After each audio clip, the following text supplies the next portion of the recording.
Good day and welcome back to another DBZ Dokkan video. In this video we're going to be taking a look at the Intensifying Fights number 5. And yeah, pretty much how you can beat it. Look, I think this time, to be honest with you, there's not that much complexity around how to get to the next round of the fight. So basically you'll do the first phase, which is pretty simple. Then you will do the second phase, which is also fairly simple. Then, depending on how quickly you do the second phase, you will be given either Gotenks in the third phase, or you'll be given the Mystic Teen Gohan.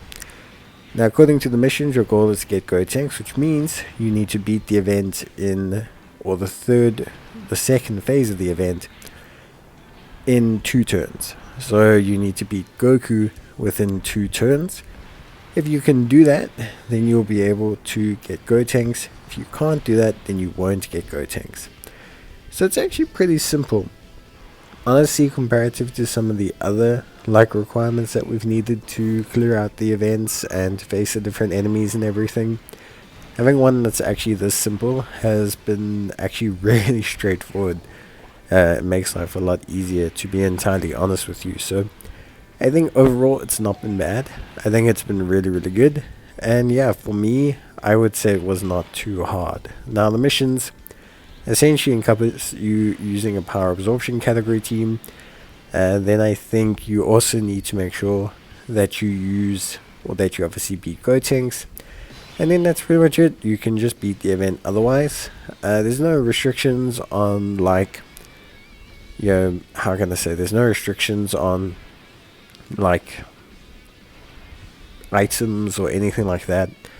But what I would suggest, at least functionally, is obviously to consider, just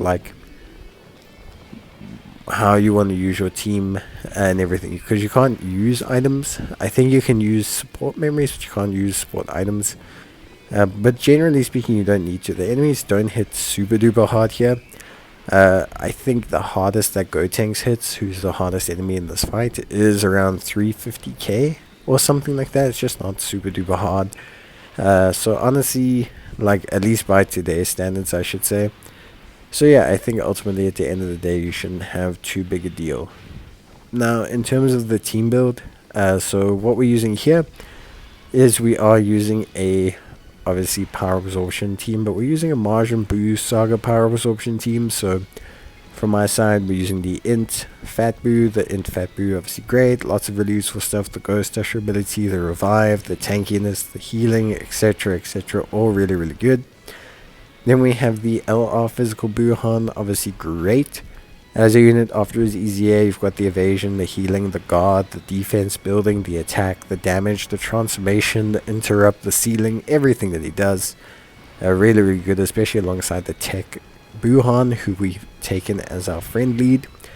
Then we have the Tech Majin Buu, Good Buu, Evil Buu cross unit. So obviously we have him, really, really good unit as well.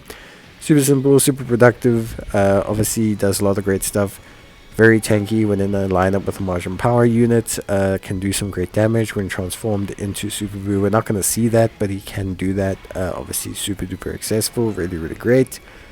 Then we have the Strength Buu, Big Buu, Good Buu, whichever way you want to call him. The Strength Buu, I think he's called Buu Wrath. And he's actually really, really good. Obviously quite orb dependent. You have to get a certain number of orbs to be able to trigger the damage reduction, the additional attacks, etc, you need to obviously make certain that you have all of those things active. Otherwise, you're just not going to get the same level of production out of them as you would if you did. So it's very, very crucial that you obviously manage his orb. He does make orbs, but yeah, it's very important that obviously you try your best to cater towards him and to get some level of productivity outside of him, at least in general. So yeah, what I would say for me functionally is then we have the Physical Buuhan. So the non-LR variant of the Physical Buuhan, obviously great as a unit functionally, a unit that is going to be really, really strong He's got 30% damage reduction in a rotation. That's all Majin Buu Saga.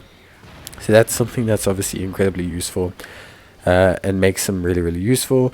Solid, reliable, etc. He also has ceiling, which is useful in the earlier stages, and he in general isn't too bad, 7, 8, 9 million, and is just functionally a reliable unit, if not a particularly spectacular one. Better in like a SBR, ESBR environment, but you know what, it's more than fine. And yeah, that's really it, friend. Buhan lead, because Buhan is really, really strong. Obviously, his standby body shape transformation domain effect skill is super duper helpful, especially early on when you're trying to beat Goku in that really quick time. So I use it early on to secure myself the fight against Gotenks, although you may not probably have to, but I do. Yeah, and then rotations, linking up Buhan with Buhan, the LR with the tech unit, and then on other rotation side, just whoever really, it doesn't matter too much.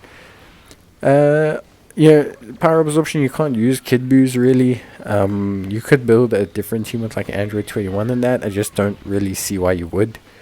For me personally, it's just not really a team that I think, you should build. I don't know. I don't really know how to say it. It's just not really a team that I would build. But yeah, that's really about it. Realistically, hope you guys enjoyed the video. Let me know if you have any issues with the missions or anything. Obviously, yeah, I'll try my best to help you guys. But yeah, realistically, I think it's actually a fairly straightforward team. And I think the missions themselves are actually fairly straightforward as well. So yeah, just let me know if you're having any issues.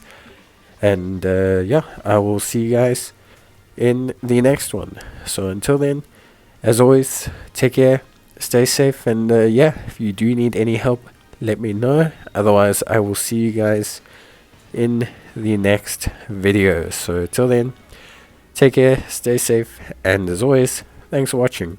Bye.